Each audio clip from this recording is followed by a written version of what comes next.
Welcome to a new video, Recommendation Systems tutorial. In this video, we will talk about recommendation systems, strategies, and types. Let's get started. Recommendation systems, or RS, it's about building a model that's able to predict user next to product or service. As you can see here, we have multiple users, we have the company, and company seeks to make profit. In order to do that, the company offers a competitive services or products to the users. We have the marketing team to advertise for these products, and the users needs to buy the products in order to make profit. How recommendation systems work? Let's assume I have user A and user B. User A buys chicken, milk, and bread.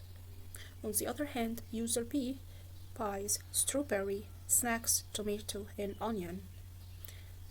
Due to the rating matrix, we can recommend for user B a bread, and at the same time recommend user A, can recommend him a strawberry.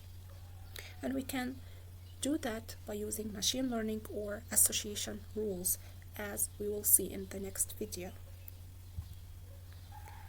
There are several strategies when we talk about recommendation systems, and thanks to Amazon that suggests all these strategies, and Amazon leads the recommendation systems nowadays. She makes a lot of billions each year based on these strategies only.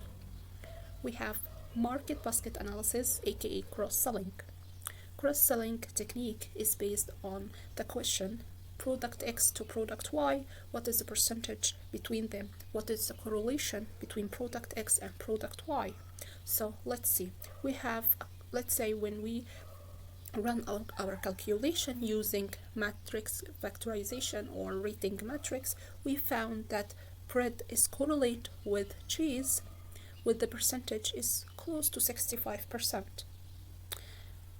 Besides, when it comes to diaper and beer, we found that the percentage or the correlation between them is 75%.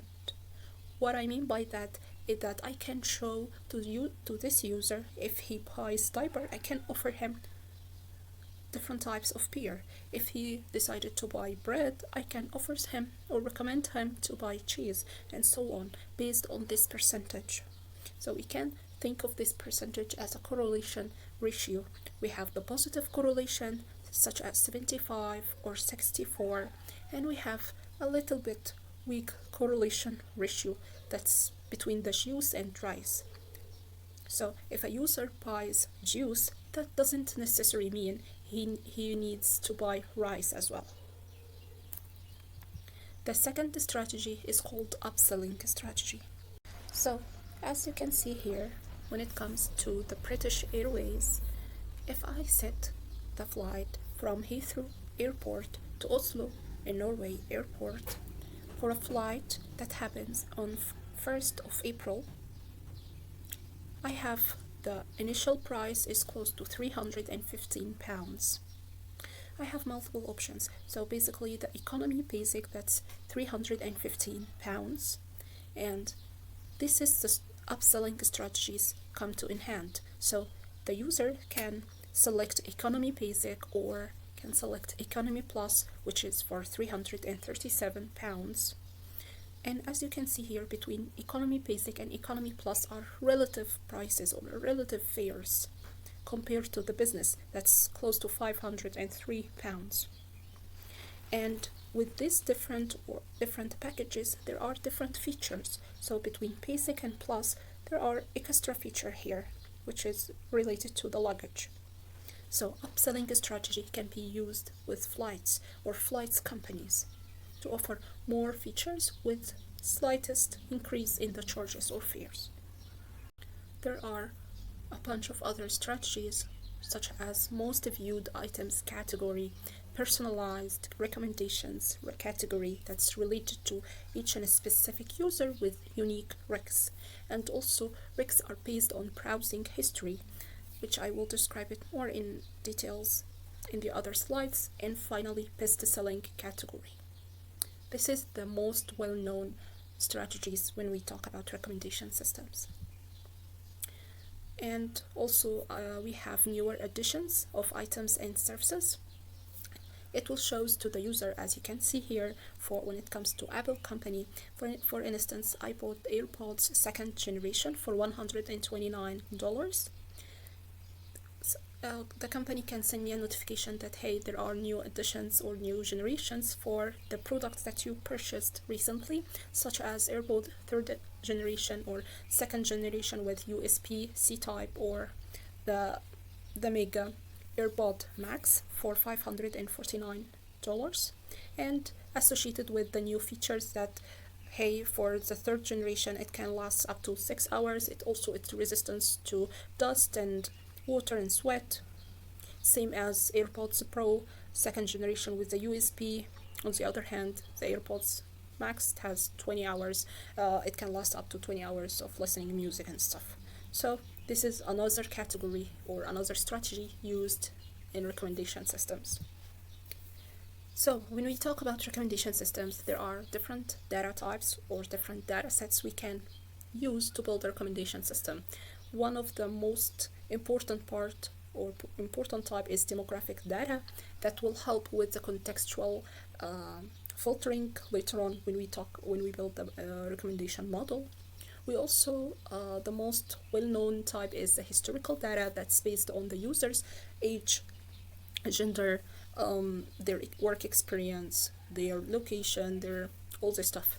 And also another data type that is transactions info that's related to the payments, the order ID, the transaction date, the shipping mode, all this stuff. Also another type, it's products details that's related to the product name, category, subcategory, and all these details that can be useful when we build a recommendation model, item to item filtering.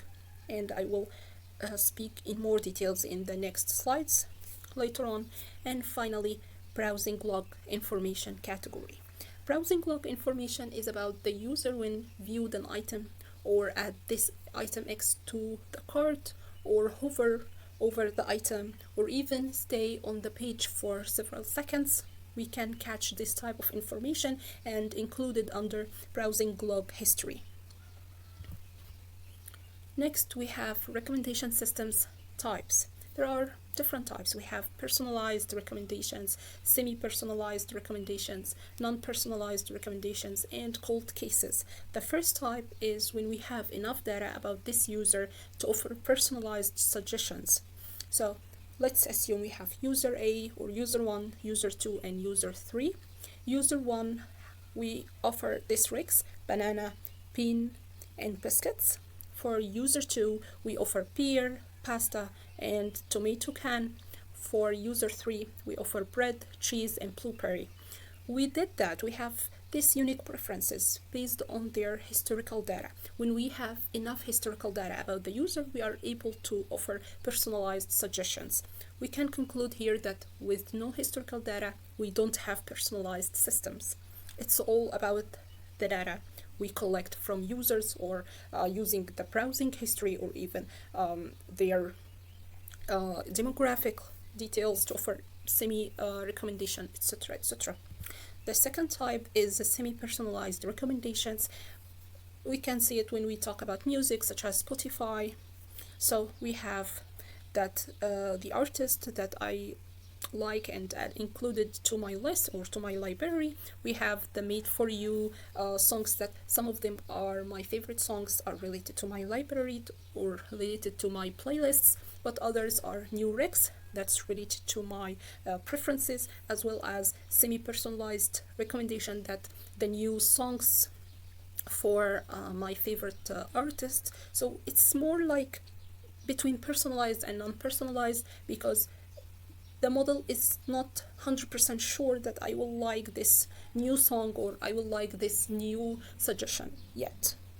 Okay, so the system collects some of my information. However, there is no 100% certainty when we talk about the user suggestions or the user preferences. We can use this type of recommendation when we show, for instance, songs related to specific culture or related to specific location. That's type of Recs. The second or I'm sorry, the third type is non-personalized risks. Here I have Googled for Walmart. I don't have an account on Walmart yet, so I opened the homepage, and as you can see here, I have a random risks that Walmart offer me. So we have luggage, we have like something like a wooden bed, we have Joy Eraser, we have a hair oil for hair growth, we have Apple Watch and earrings. So as you can see, it just random choices or random suggestions are not related to each other. We can't say that this is for like female or male suggestion, just randoms. So that's what I mean by non-personalized recommendations. Why we build the non-personalized recommendations in the first place? Because this is might be related to new users. New users, we don't have enough personal informations about them. We still want to engage them or offers them some kind of products, so we can start from this point in order to create an account and collect some of information and offer and improve our recommendations in the future. So that's why we have non-personalized systems. And finally, the cold cases, or should we call it a gray sheep, because it's in some context or in some papers, academic papers, it's known as gray sheep.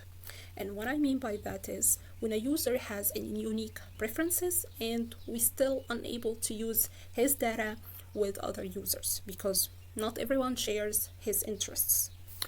And as you can see here, this is anime jujitsu, and this is a really popular TV show or animation out there. However, this represents Yuji cards, and not everyone ready to buy Yuji cards. I love Jujutsu TV show, however, I'm not ready to buy Yuji cards. I will probably buy a T-shirt with my favorite character of Jujutsu. I might buy a mug, but I'm not ready to buy Yuji cards. So we have uncertainty when we suggest this new Rex, which is the Yuji cards, to this user. Even if I'm Jujutsu fan, I won't buy a Yuji card. Okay, so that's why we have these cold cases. We are just the uncertainty level is so high when it comes to these users, and we are not able to use this user Rex to offer it to another users. And that's it for today. Thanks for watching, and don't forget to subscribe. If you enjoyed this video, please give it a thumb up. Thank you so much, and I see you in the next video. Bye.